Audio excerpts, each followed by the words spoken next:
different approach, requiring repayment for some borrowers and even reconsidering programs meant to shorten the window.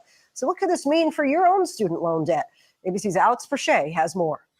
I'm not even worried about student loans because I couldn't pay for my medications last week. Mackenzie Johnson is one of the roughly 9 million Americans behind on their student loan payments. In a perfect world, I would love to be able to pay my loans. I genuinely would love to be able to pay my loans comfortably with the money I make from one job and also pay my rent and also be able to afford groceries and medication. Now under the Trump administration, Johnson could soon feel the pinch in her paycheck. For the first time since COVID, the federal government is resuming collections on defaulted loans. Do people not hear what they just said? The first time since C-19. So that means before C-19, this is what they was doing. I'm just confused as to why everyone is saying that this is all Donald Trump's fault. Like this is a new damn process. Child, you can't make it up. You cannot make it up. Which means they could potentially garnish borrowers' income tax returns, Social Security, even portions of paychecks if loans aren't paid. Has this impacted your credit already? Why is it that she doesn't have a forbearance or a deferment of some sort? So, but anyway. Not yet, surprisingly. Mackenzie graduated from Rutgers Camden in 2018. She has roughly $65,000 in student loan debt. Girl, that ain't even that bad.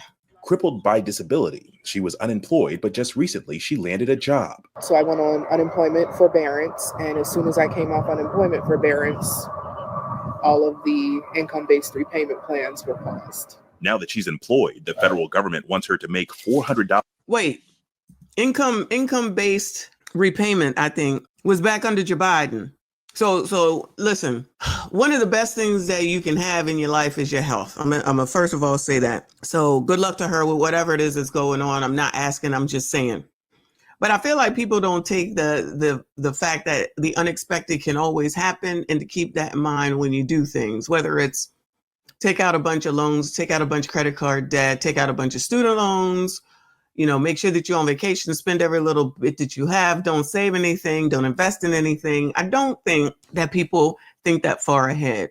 So I'm not saying that about her, but I always thought about that. Like when people be out here willy-nilly having these kids, it's like, prayers for a healthy pregnancy and the baby come out all right, but let's not act like that there could be some health concerns with your kid and what you're going to do once that happens. Like, that's just what I thought about. But, what the hell do I know, child? Come on. What else happened? Repayment plans were paused. Now that she's employed, the federal government wants her to make $400 in monthly payments under a basic payment plan. And that's on top of $400 a month of loans she owes to a private lender. In total, that would mean a third of her monthly income going to student loan repayments. So why aren't people listening to this story and not taking out more debt or figuring out how much? No one stopped the student loans. We don't hear or see no stories about people saying, yeah, no, I'm going to put off school. No, I'm not going to take out any loans. No, I've changed my mind based off of what I have seen. People still going to college and people still taking out loans. But then you see these stories. Is no one looking at this? Is no one paying attention? Okay, it's me. I know it's me. How long do you think you can keep up at this pace? I am not keeping up. We just gonna keep praying and seeing, because that's just about all you can do right now. Girl, good night. Pick a bed and go to sleep. It is chaos right now. Chaos because there have been so many changes in recent months for borrowers. In February, a federal court injunction stopped many income-driven repayment plans, but in late March, income-driven repayment plans became available once again through the Department of Education, but servicers are still updating their systems to process applications, creating a backlog. And in the midst of this back and forth, the Department of Education, responsible for the $1.6 trillion loan portfolio, is actively being dismantled by the Trump administration. The president has said that he wants federal loans handled by the Small Business Administration. The Department of Education also had previously shut down the application for income-driven payment, which meant that a lot of borrowers couldn't recertify their income. And for a lot of borrowers, especially those who have lost their job recently, they didn't have the option to have their payments recalculated based upon their new income. Doing income-based restructuring, I guess I shall call it, has also proven that you're really not paying enough in order to pay the loan off. So you continue to accumulate, and accumulate. So are they really helpful at the end of the day? Which is why some of these people over on TikTok are saying that they owe so much more than where they started. Well, that's because it's based off of income. Listen, everybody got to go through something, understood.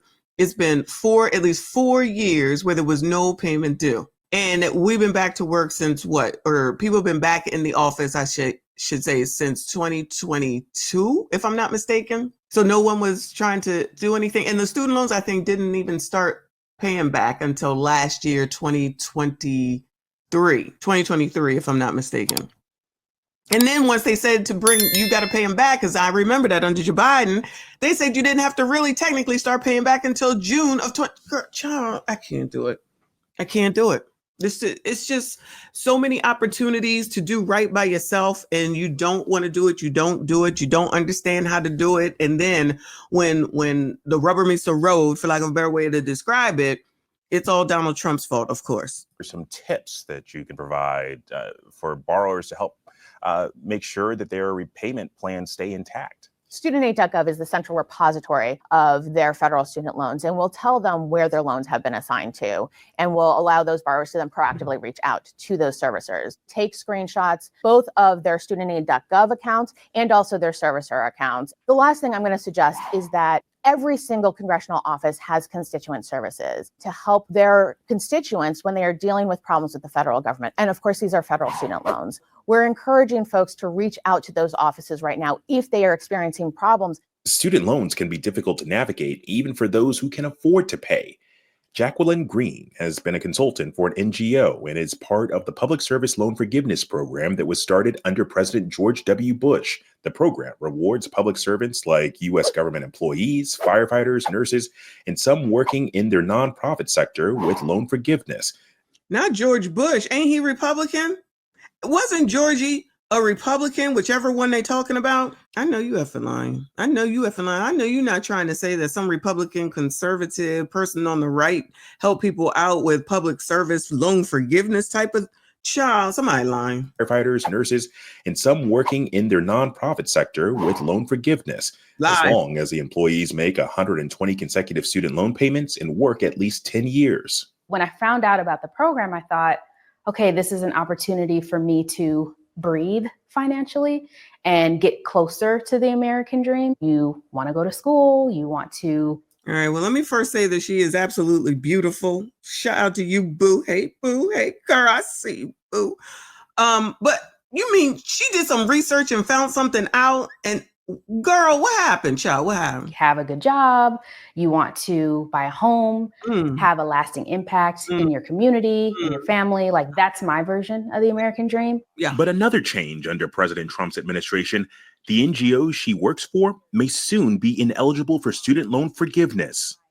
This administration can't unilaterally take it away without an act of Congress.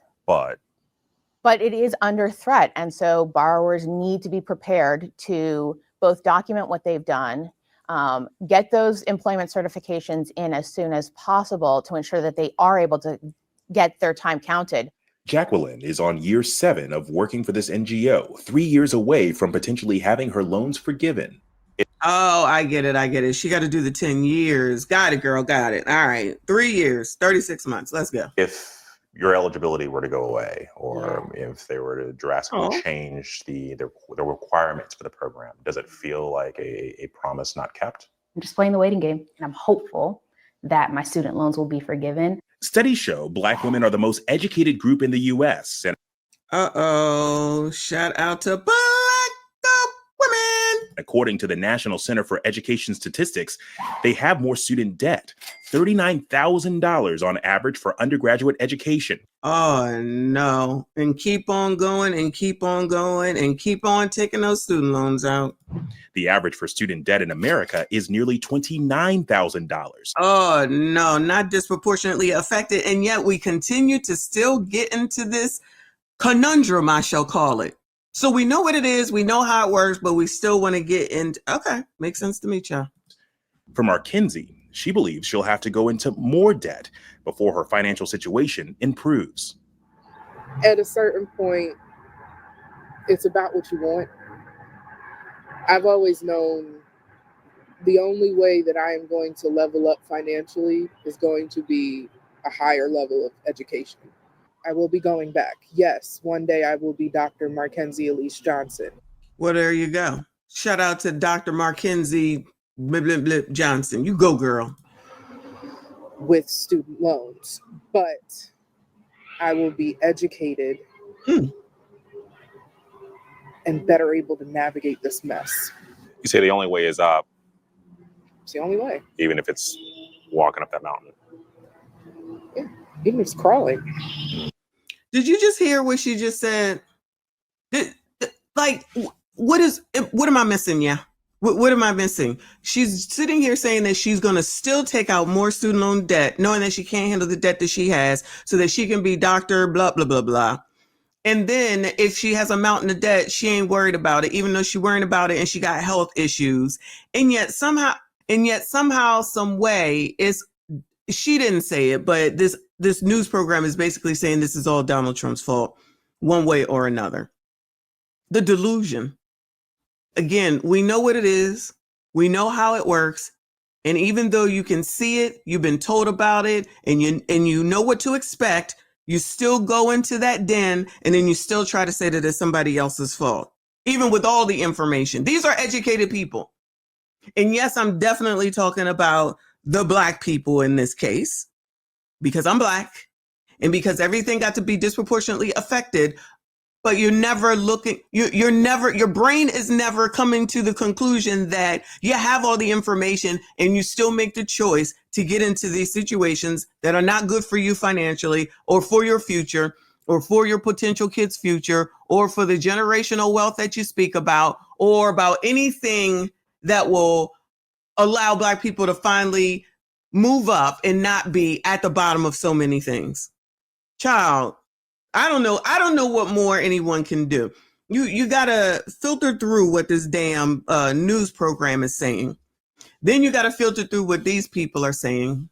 So in other words, you still going to do what you're going to do because you're not going to tell me.